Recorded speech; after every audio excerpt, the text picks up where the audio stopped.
बेरोजगार पति ने कर्ज लेकर बीवी को नर्स बनाया। जॉब मिलते ही बीवी को कोई और भाया। पहले बीवी ने मायके जाने का बहाना बनाया। आशिक के साथ इलू इलू फरमाया। पति का ठुकरा कर प्यार कल्पना जी किसी और के साथ हो गई फरार। एक बच्चे की अम्मा को पढ़ाने में पति का बिक गया घर बार। पतियों में खौफ का माहौल। देखिए यूपी के बाद झारखंड वाली ज्योति मौर्य का हाल। आलोक मौर्य की तरह हुआ कन्हई पंडित का हाल। भोजपुरी में एक गाना है, बबुनी के लागल बाप शहर के हवा आउरी पढ़ाओ।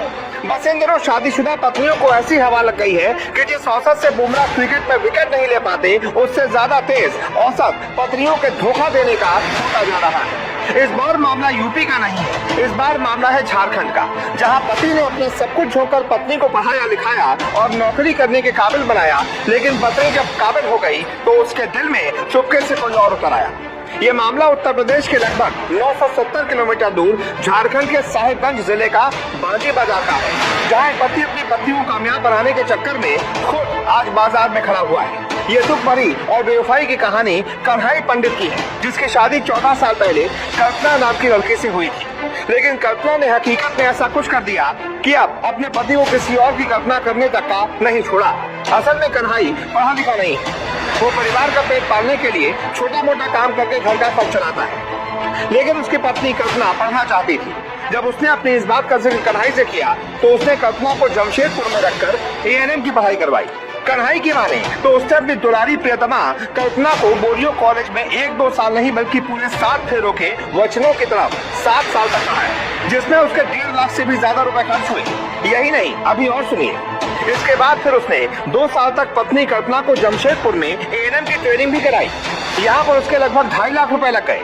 अपनी कल्पना और परिवार के सुनहरे भविष्य के सपनों में डूबा कन्हई ने पत्नी की इस पढ़ाई के चक्कर में कर्ज तक ले लिया। पत्नी को पढ़ाई में इतने ज्यादा कर्ज में वो डूब गया कि कन्हई पंडित पैसा कमाने और कर्ज से मुक्त होने के लिए गुजरात चला गया। वहाँ जाकर दिन रात कमर तोड़ मेहनत की और जब लॉकडाउन में जब कन्हई घर आया तो उसे खुशखबरी मिली कि उसकी पत्नी जुमावती अस्पताल में नर्स का काम करने लगी है। लेकिन कहानी में सिर्फ यही ट्विस्ट नहीं था।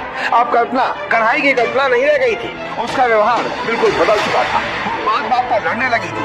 कन्हई ने बताया कि एक दिन वो अपनी पत्नी से मिलने अस्पताल जा पहुंचा, लेकिन अस्पताल में पुरुषों के प्रवेश पर रोक होने का बहाना बनाकर पत्नी ने उसे आगे से मिलने से ही मना कर दिया। इसके बाद कन्हई फिर से कमाने के लिए गुजरात चला गया, लेकिन इस बार जब वो दोबारा घर आया तो कल्पना ने उसके साथ रहने से ही साफ साफ इनकार कर दिया। पति कन्हई के अनुसार 14 अप्रैल को कल्पना मायके जाने की बात कहकर 10 साल के बेटे के साथ घर से ही चली गई। उसने कहा था कि वो शाम तक आ जाएगी, लेकिन जब वो शाम तक घर नहीं आई तो कन्हई ने उसे खोजा, लेकिन वो कहीं नहीं मिली। परेशान पति ने पत्नी की सूचना बोरियो थाने में दी और तलाश करने की गुहार लगाई। इतना ही नहीं, कन्हई पंडित ने पत्नी पर एक भी आरोप लगाया कि उसका किसी दूसरे लड़के के साथ संबंध है और वो उसके साथ फरार हो गई है। लेकिन पुलिस तो पुलिस है, भला वो कैसे काम कर सकती है? थाने के द्वारा जब कोई कार्रवाई नहीं की गई तो कन्हई मुख्य न्यायिक दंडाधिकारी साहिबगंज के दरवाजे पर जा पहुंचा और वहां उसने गुहार लगाते हुए पत्नी कल्पना कुमारी, ससुर राजकिशोर पंडित, सास जयती देवी, सारा धर्मेंद्र पंडित के ऊपर मामला दर्ज कराते हुए उचित कानूनी कार्रवाई करने की मांग की। कन्हई ने अपनी बेवफा पत्नी पर आरोप लगाए और मुख्य न्यायिक दंडाधिकारी को ये जानकारी दी कि उसके जमीन के जरूरी कागजात कल्पना के पास है, जिन्हें वो अब देने से इनकार कर रही है। अब इस तय इंकार और तकरार की रात कितनी लंबी चलेगी ये तो वक्त ही बताएगा, लेकिन आपके हिसाब से कन्हई को क्या करना चाहिए हमें कमेंट बॉक्स में जरूर बताएं।